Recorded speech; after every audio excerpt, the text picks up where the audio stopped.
En menos de 60 minutos, MF Economía e Inversiones y Radio 1000 te traen los principales temas económicos del mundo y de Paraguay con Economía a 1000.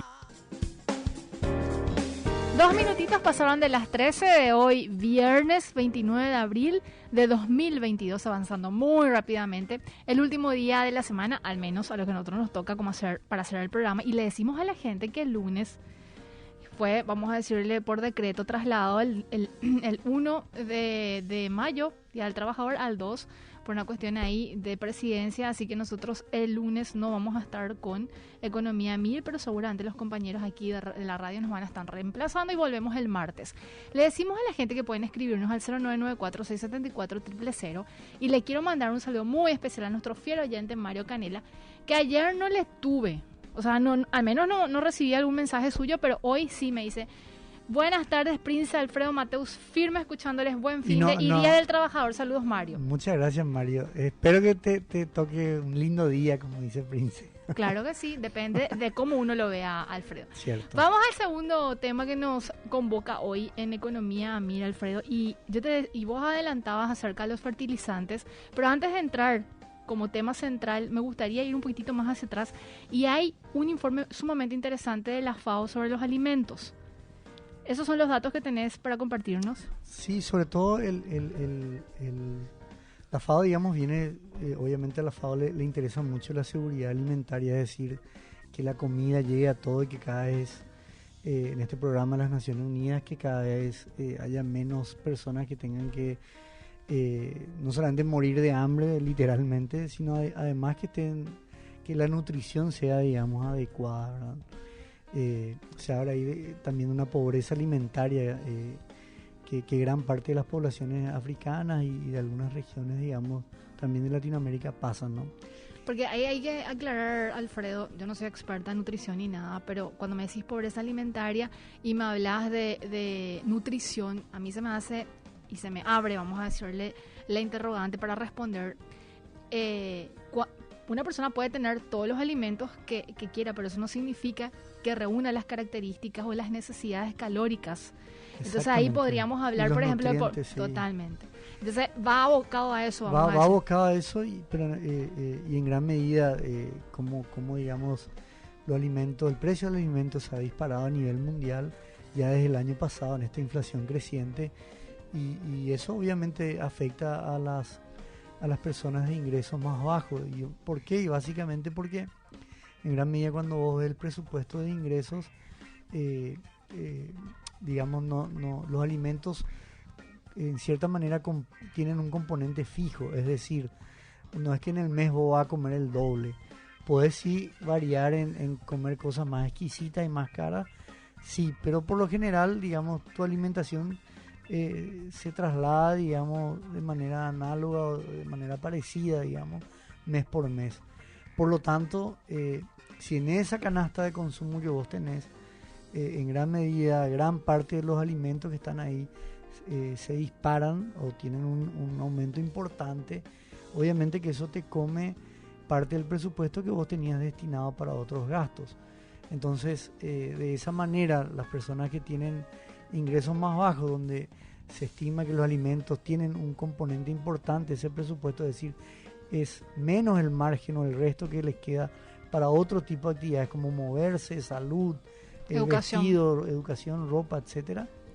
En gran medida, si el precio del alimento sube, obviamente que a ellos también le afecta porque se ven privados con mayor, digamos, envergadura de todos aquellos otros bienes que no componen la canasta alimentaria. O proceden a lo que se llama sustitución, ¿verdad? Al mecanismo de sustitución. O sea, el que le podía dar la carne roja, terminan comprando un producto mucho más barato que cierre, vamos a decirle, su capacidad de compra. Sí, y totalmente, Prince. Ahí hablamos otra vez de todo lo que es los nutrientes calóricos, etcétera, de lo que se requiere, digamos, mínimamente para tener una vida sana, no sé, digámoslo así, ¿no?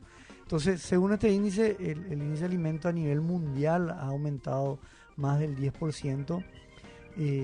¿Eso es lo que va del año o cerrado marzo? Esto es lo que va comparado a marzo, digamos, comparado con marzo del periodo anterior. Son números muy, muy importantes. Estamos hablando de si los alimentos, digamos, en gran medida, parte de tu presupuesto es 1.000.000 de guaraníes, estamos hablando que 100.000 hoy perdiste, se fumó, tu capacidad de compra se redujo en 900.000. Entonces, 10% es un número muy importante. Y esto estamos hablando a nivel global. Si nosotros nos vamos y lo desglosamos un poco más, vemos que, por ejemplo, acá en Paraguay, las frutas y verduras llegaron a un 34% interanual, las carnes en general, la proteína animal 16%, o sea, vemos que gran parte de los componentes, digamos, han aumentado de manera significativa. ¿Hay un desglose de cuáles son esos productos de índice general? Imagino que está vinculado con este tema también del conflicto bélico Rusia-Ucrania, que esto también terminó encareciendo el trigo y algunos otros productos vinculados. Claro, sí, bueno, eso que decís es muy importante, Príncipe, porque bueno, ahí se suma... Vos estás pensando en el pan, ¿verdad? Hasta ahora me hablaba del pan y el trigo. No, esto que vos decís, Príncipe, es muy importante porque si a esto se suma el conflicto bélico, como venimos mencionando, tiene elementos importantes. Por ejemplo, cuando hablamos nosotros del trigo, como decís, a Ucrania se le conoce como el bread basket, la gran canasta de trigo de Europa. Ucrania prácticamente hoy se estima que su producción, digamos, de trigo, un trigo invernal, que prácticamente dura casi 10 meses entre la siembra y la cosecha. Esa cosecha suele ser en junio, julio. Se cree que ha sido reducida más o menos a la mitad, digamos, de unas 40 millones de toneladas, hoy tendrá unos 20, lo que se estima con suerte, por todo lo que ha sido esta invasión, ¿no? Y en gran medida Ucrania también está cerrando las puertas para que esa producción quede para alimentar a una población que se ha visto bastante afectada por el conflicto bélico. Entonces, en gran medida lo que Ucrania exporta, a esto sumado también Rusia, otro gran exportador de trigo, ambos en conjunto exportaban prácticamente un 30% de todo lo que es el trigo exportado en el mundo, es decir, unas 70 millones de toneladas, y prácticamente le estamos sacando a los dos del mercado internacional. Rusia sí obviamente va a seguir comercializando con aquellos países que no han sido hostiles, como dice Putin, a ellos. Pero el caso de Ucrania es totalmente diferente. Y sobre todo que también Rusia proveía gran parte de Europa. Entonces cuando vemos este escenario, ¿qué es lo que va a pasar? Entran jugadores importantes como Canadá, Argentina, que son Australia, grandes productores también de trigo, pero ¿qué pasa? En gran medida, si Europa se ve desabastecida, como lo está sintiendo, los precios del trigo se han disparado en Europa, de la harina y aquellos productos derivados, ¿qué es lo más probable que pase? Que busquen otros mercados.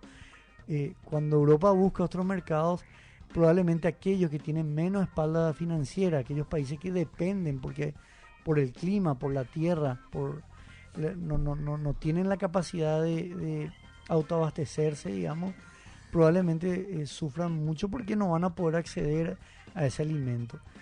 Y a eso se suma, y ahí entramos en nuestra materia, que el otro punto que preocupa a la FAO, digamos, es que también no solamente hay un problema de desabastecimiento, es decir, de cantidad, sino también de calidad.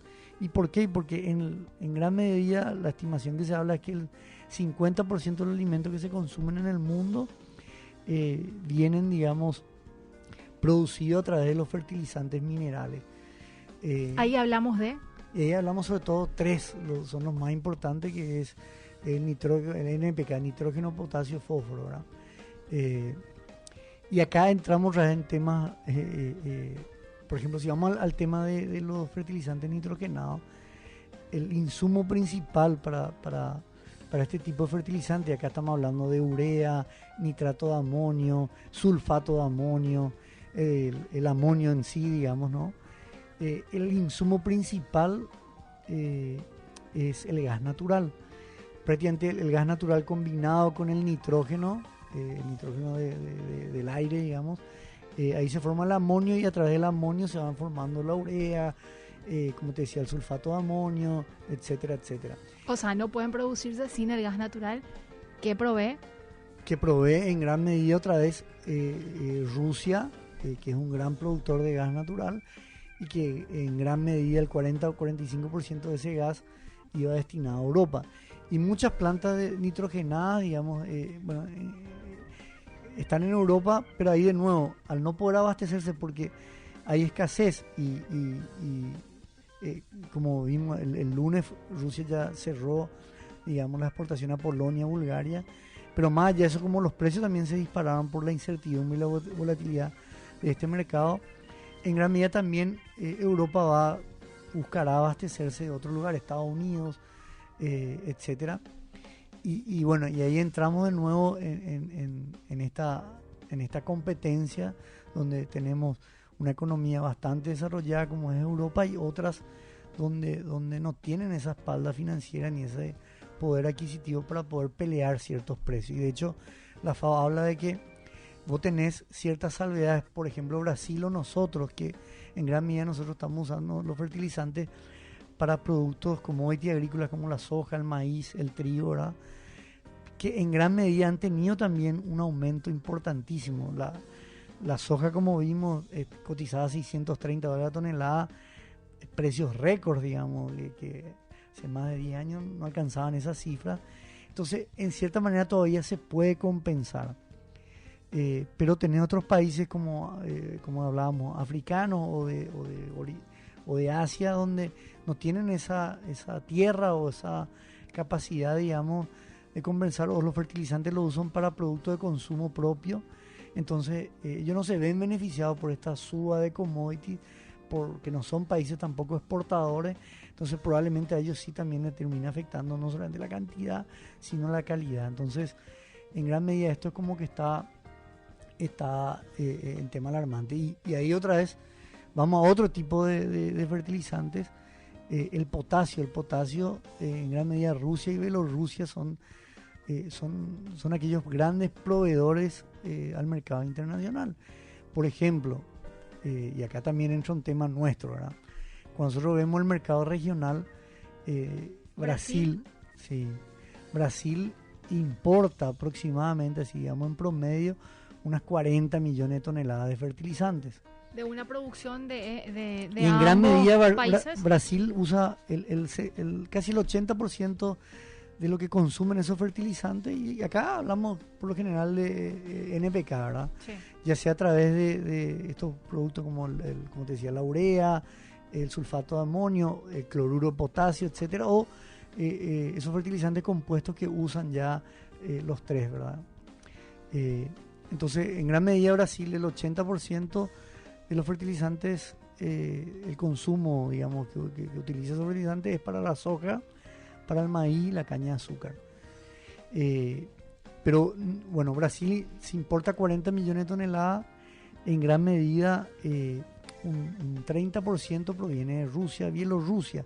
Recordar que Bielorrusia, si bien no está invadiendo a nadie, está aliada de Putin, por lo tanto Bielorrusia también tiene sanciones. Y Bielorrusia ya empezó a tener sanciones el año pasado por parte de los Estados Unidos y de la Unión Europea porque tuvo ese problema político del vuelo que hizo aterrizar.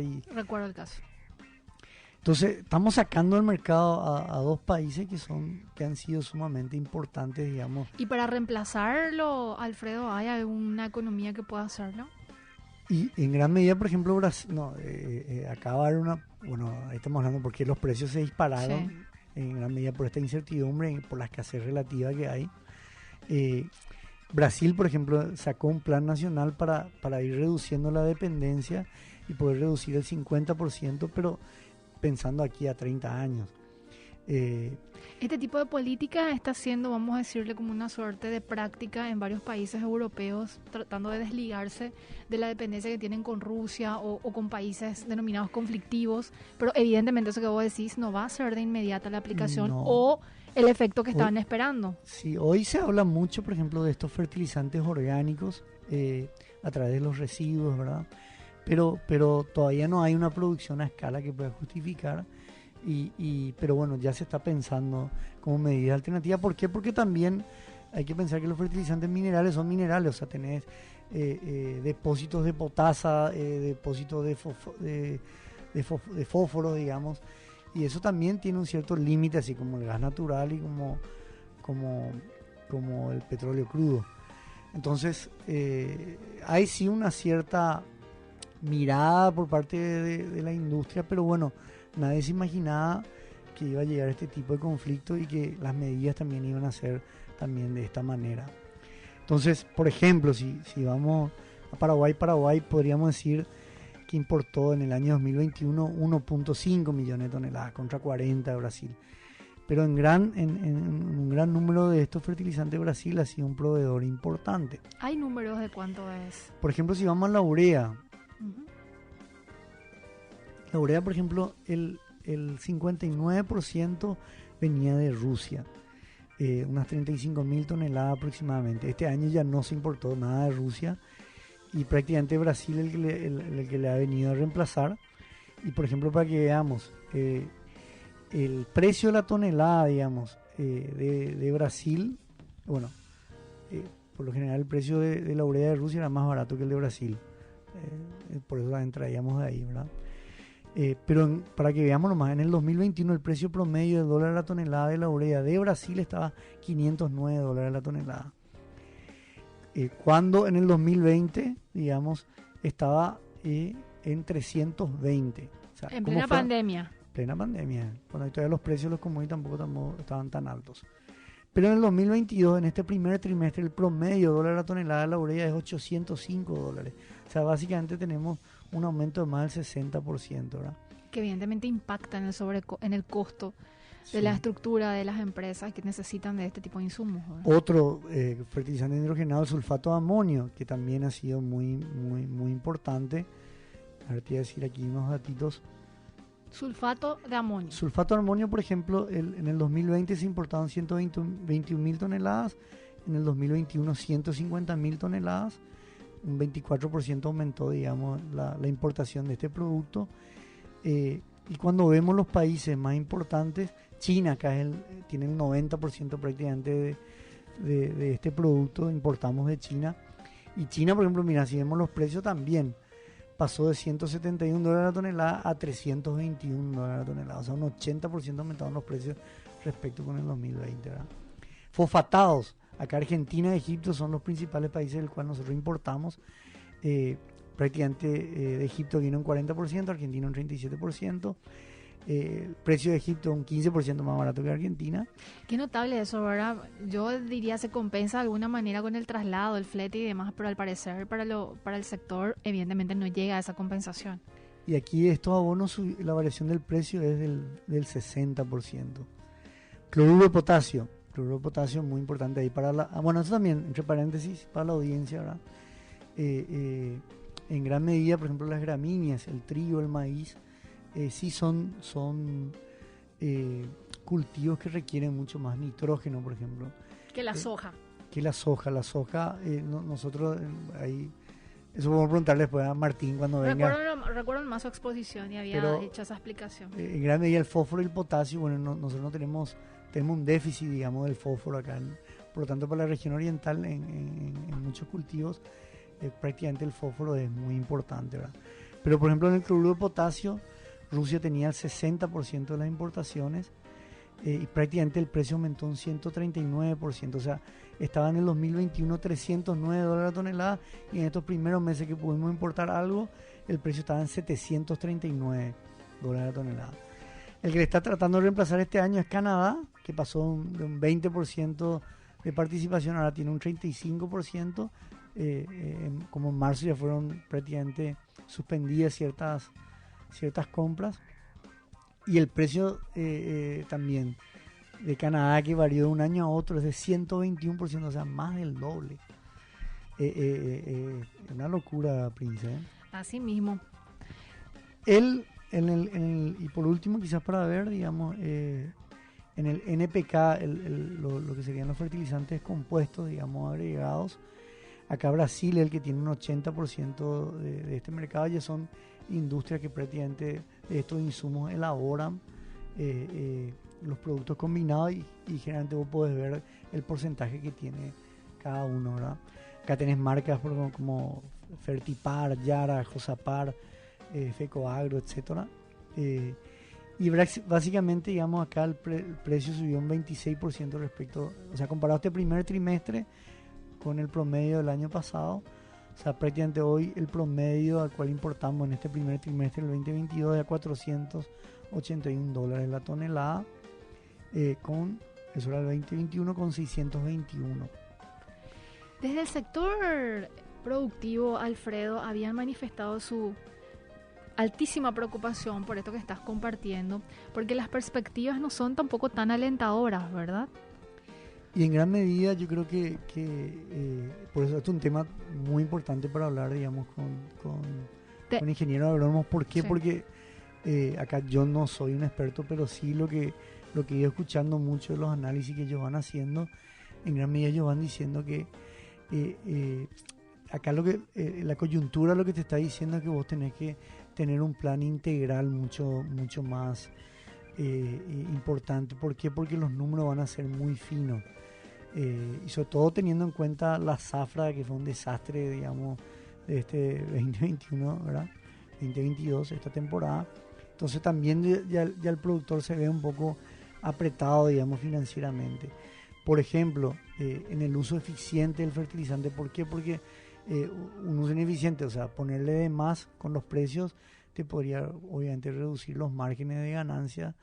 Y por otro lado, digamos, un uso, ¿cómo decir? No aquello que requiere realmente el suelo también te puede afectar en la calidad de tu cosecha, de tu producto. Entonces, ahí recuerdo el episodio que puede escuchar la gente en Spotify. Por ejemplo, Martín hablaba incluso de... Martín Cubilla, ¿verdad? Cuando hablaba de los desafíos del productor, él hablaba también de ciertos cultivos de cobertura que te permitían, digamos, también exportar gran parte de estos fertilizantes de manera natural, digamos. Y la importancia que él hablaba también, Alfredo, de las pruebas laboratoriales que te permitan conocer el suelo cada tanto, comentaba también en aquel episodio, si mal no recuerdo.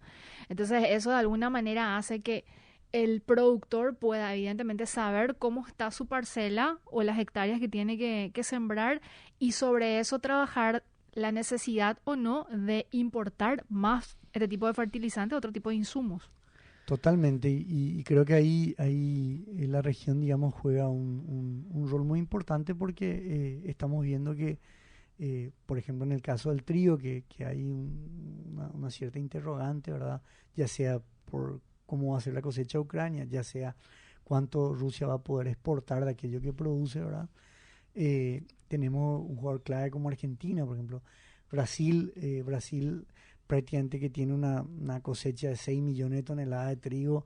Ellos van a tratar de llegar a 8, 9, o sea, van a aumentar también la producción de trigo, ¿verdad? ¿Y el caso de Argentina? Argentina tiene una producción de más de 40 millones de toneladas, ¿verdad? Es un gran exportador, suele exportar 22, 25, más o menos, depende. Argentina tiene el problema nomás de los derechos de exportación, ¿verdad? Que eso quita incentivos, digamos, al productor de allá. Porque acuérdate que el productor le retienen un 12%, por ejemplo, del trigo, y encima cuando cobra de la exportación le pagan en dólares, que está muy bueno los precios ahora, pero el productor se ve obligado, digamos, a cambiar esos dólares directamente al tipo de cambio oficial, entonces también pierde por el margen de tipo de cambio. ¿Y en Paraguay la producción, Alfredo? ¿De trigo? Sí. Y bueno, en gran medida la producción el año pasado no fue tan bueno, porque hubo un retraso por parte, digamos, de la soja. Eso afectó después la safriña de la soja, el maíz, y agarraron heladas anticipadas. Recuerdo. Por lo tanto, se estima que la producción no alcanzó los 1 millón de toneladas. Hubieron años muy importantes como el 2015 donde sí Paraguay alcanzó la producción de 1.500.000 toneladas, y básicamente nosotros somos un país que consume 650.000 toneladas, 700.000 máximo, ¿verdad? Entonces sí, creo que para la exportación de trigo, ¿verdad? Va a ser algo muy importante, digamos, en la medida que el productor pueda aprovechar, digamos, esta oportunidad que se refleja sobre todo en los precios que hoy está cotizando el trigo, ¿no? Pero volviendo a tu tema y tu pregunta, para poder cerrar, la interrogante acá, Prince, es la zafra. la zafra, la campaña que viene. 21-22, 22-23 estamos hablando. 22-23 porque, de nuevo, Brasil se va a ver afectado porque en gran medida le sacaste a Rusia y Bielorrusia proveedores importantes para él. Entonces, en gran medida se va a competir por otros mercados, sobre todo en lo que es el potasio, digamos, y el fósforo, ¿verdad? Y acá, Paraguay también va a tener que ver porque cómo, digamos, también participar de esos mercados, sabiendo que Brasil tiene mucho más volumen en su compra y tiene muchas más industrias que se dedican a la producción de fertilizantes. Entonces creo que esa es un poco también la interrogante y la preocupación porque en gran medida el productor en estos momentos tiene que estar pensando en ir abasteciéndose, digamos, para la zafra del año que viene. Y en minutos antes habías mencionado sobre la complicada situación que enfrentan también a nivel financiero, Alfredo, y de hecho habías compartido algunos números sobre la deuda del sector con el sistema financiero y este nuevo escenario que se suma, que evidentemente va a generar un sobrecosto en su estructura, vale el juego de palabras, estructura de costos, más la deuda que tiene y arrastra y la incertidumbre que se plantea para lo que va a ser la campaña o lo que ya estamos a vuelta, a meses de empezar la campaña 22-23. Sí, ahí creo que ha sido muy importante y eso te comentan los mismos productores, la flexibilidad que otorgó el Banco Central, digamos, de tal manera que en las refinanciaciones y negociaciones, digamos, los productores no se vean afectados en su calificación y puedan tener una facilidad mayor también por parte de las instituciones financieras. Eso por lo menos lo que comentan los productores como tal ha sido una ayuda muy, muy importante porque, de nuevo, básicamente ellos se nutren, importan, digamos, insumos, semillas, fertilizantes, la renovación de maquinaria, etcétera, ¿verdad? Y bueno, en gran medida ellos también están muy expectantes del resultado de su cosecha. Entonces, creo que ha sido muy positivo la campaña 2021, o sea, 2020-2021, porque ahí los precios se fueron poniendo buenos, digamos. Recordemos que empezaron a subir en agosto del 2020 más o menos. Los productores empezaron a cerrar en esa época a $370 la tonelada. Cuando eran esos primeros contratos a futuro, estamos hablando de agosto, septiembre del 2020, cuando ellos básicamente ponían un 40% ya de su producción, porque de 370 a 330 ya había un margen muy importante. 330 había sido el promedio del 2019-2020. Imagínate, en el momento de la cosecha, los precios estaban alrededor de los $500 la tonelada, o sea, y hoy tenés 630.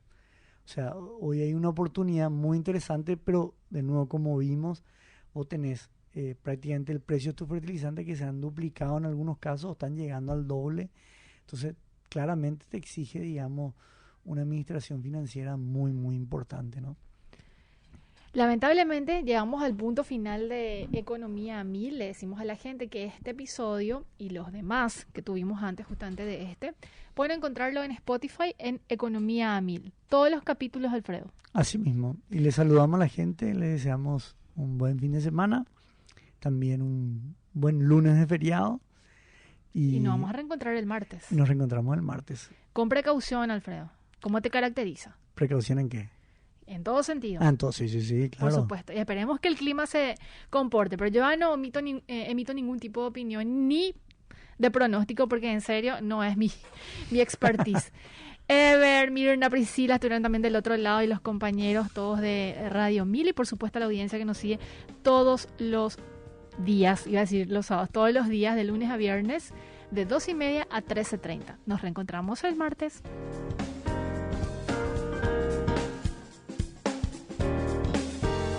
No te pierdas el próximo capítulo de Economía a Mil, de la mano de MF Economía e Inversiones y Radio 1000.